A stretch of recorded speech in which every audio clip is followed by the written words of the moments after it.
నమస్తే, welcome to our channel.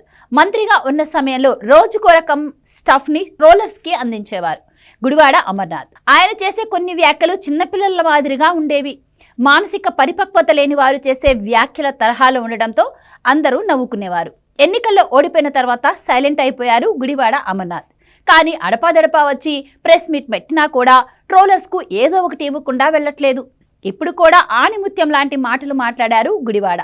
అసలు CM వరద ప్రభావిత ప్రాంతాల్లో పర్యటించాల్సిన అవసరం ఏముందని గుడివాడ అమర్నాథ్ మీడియా ముందు అనేశారు.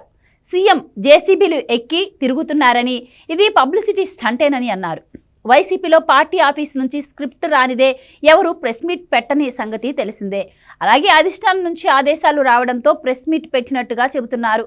అయితే సీఎంగా ఉన్నప్పుడు ఎలాంటి విపత్తులు వచ్చినా జగన్ రెడ్డి ఇంట్లో పడుకోవడము లేదా పెళ్లిళ్లకు వెళ్లడమో చేసేవారు.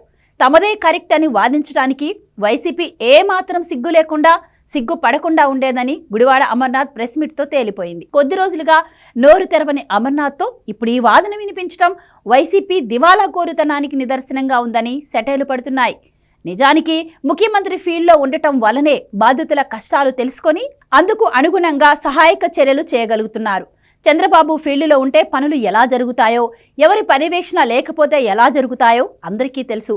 75 ఏళ్ల వయసులో చంద్రబాబు ఒక్కోసారి రాత్రి నిద్రపోకుండా పనిచేశారు. అందుకు తగ్గట్లుగానే వరద బాధితులకు సమర్థమైన సాయం కూడా అందిస్తున్నారు.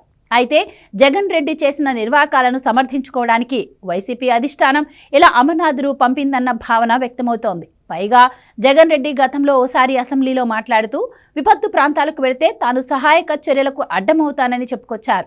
ఆయన అడ్డమవుతారేమో కానీ చంద్రబాబు లాంటి వారు మాత్రం మాస్టర్ అడ్మినిస్ట్రేషన్తో నష్టాన్ని వీలైనంత వరకు తగ్గిస్తారు.